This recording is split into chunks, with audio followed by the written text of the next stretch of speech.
आपण पाहत आहात RK न्यूज, बातमी तुमची, आवाज आमचा। आहे काही अधिकाऱ्यांनी पूर परिस्थितीपासून सर्वीकडे बिकट परिस्थिती निर्माण झाली।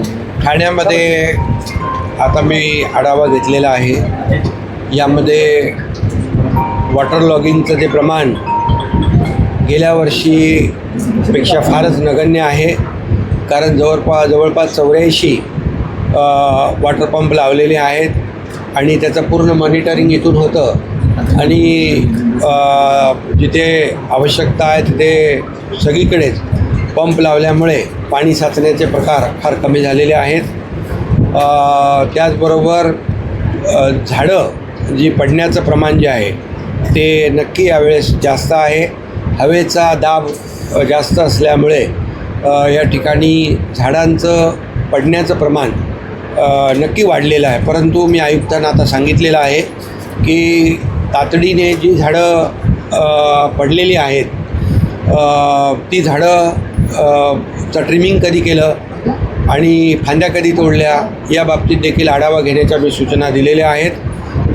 त्याचबरोबर जे अधिकारी आपत्ती व्यवस्थापनामध्ये आपलं जबाबदारी पार पाडत नाहीत त्यांना तात्काळ आठवड्याभरासाठी निलंबित करण्याच्या सूचना दिलेल्या आहेत आणि त्यांनी काम करून दाखवावं आणि या आठवड्यात 8-10 दिवसामध्ये जी परिस्थिती जी आहे ती त्याच्यामध्ये अतिशय आमूलाग्र बदल झाला पाहिजे, सुधारणा झाली पाहिजे, अशा प्रकारचं त्यांना सूचना दिलेल्या आहेत, निर्देश दिलेले आहेत। त्याचं पालन त्यांनी केलं तरी त्या अधिकाऱ्यांना देखील या ठिकाणी जबाबदारीचं भान आहे असं समजून त्यांच्यावर देखील कुठली कारवाई केली जाणार नाही। जे वृक्ष प्राधिकरण विभागामध्ये जे काम करत नाहीत व्यवस्थित त्यांना ट्रान्सफर त्यांची बदली करायला सांगितलेले आहेत। असे जे अधिकारी आहेत त्यांना तात्काळ बदलून त्यांच्या जागी चांगले अधिकारी या ठिकाणी देऊन त्यांना जबाबदारी देण्याच्या सूचना दिलेल्या आहेत। त्याचबरोबर त्या झाडं फांद्या पडलेल्या आहेत त्या उचलण्यासाठी हायड्रा असेल, त्याचबरोबर लिफ्टिंग मशीन असेल त्या महापालिकेकडे आहेत।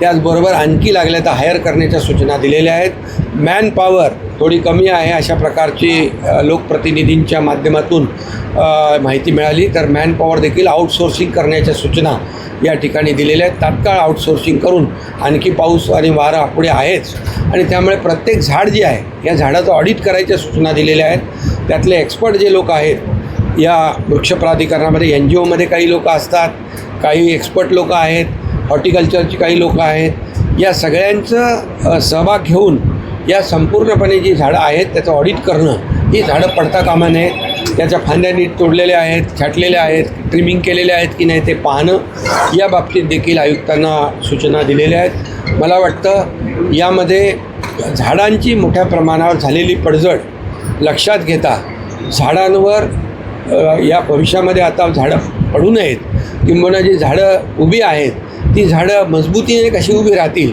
यासाठी देखील सायंटिफिकली या ठिकाणी आपल्याला काय करता येईल। त्या झाडाचं भोवती आपण पूर्वी बघायचो आळं असायचं आणि त्या आळ्यामध्ये मग ते मातीच सगळे असायची। आता कुठे अशा प्रकारचं रस्त्याचं डांबरीकरण होताना काही झाडांच्या मुळाशी काही माती कमी पडून त्या ठिकाणी इतर जी काही सामग्री आहे ती गेली आहे का, पाणी मुळांची पोचतं की नाही, हे संपूर्ण झाडांचं ऑडिट करून जी झाडं आत्ता आहेत ही झाडं चांगल्या प्रकारे त्यांना तग धरायला पाहिजेत आणि ती झाडं पडता कामा नयेत, फांद्या पडता कामा नयेत, यासाठी अतिशय सगळ्या ज्या काही कार्यवाही करायच्या त्याच्या सूचना मी या ठिकाणी दिलेल्या आहेत। मला वाटतं खूप जोराचा वाराही होता, पाऊसही होता आणि जवळपास आतापर्यंतच्या पडणाऱ्या पावसापैकी किती टक्के पडले पाऊस? 771 एकूण पावसाच्या 43%। एकूण पावसाच्या 43% पाऊस 8 दिवसात पडलेला आहे। पाऊस देखील आवश्यक आहे, परंतु नागरिकांची झालेली गैरसोय लक्षात घेऊन यापुढे नागरिकांची गैरसोय होणार नाही यासाठी प्रशासनाने अलर्ट राहण्याची आवश्यकता आहे। त्यांना अधिकची मॅनपॉवर, अधिकची मशिनरी, अधिकचं जे काही आवश्यक लागेल ते सगळं घेण्याच्या सूचना दिल्या। मला वाटतं आणि सर्व अधिकारी जे आहेत, इतर विभागातले जे अधिकारी आहेत त्यांना देखील या भागामध्ये या आपत्ती व्यवस्थापन जो आहे आपला कक्ष त्यामध्ये हे जोपर्यंत हे पाऊस वादळ वाऱ्याचं प्रमाण आहे तोपर्यंत त्यांना देखील इकडे आपल्या या कामामध्ये त्यांचं देखील योगदान, त्यांची देखील सेवा इकडे आपण घेतली पाहिजे, अशा प्रकारच्या देखील सूचना मी दिलेल्या आहेत.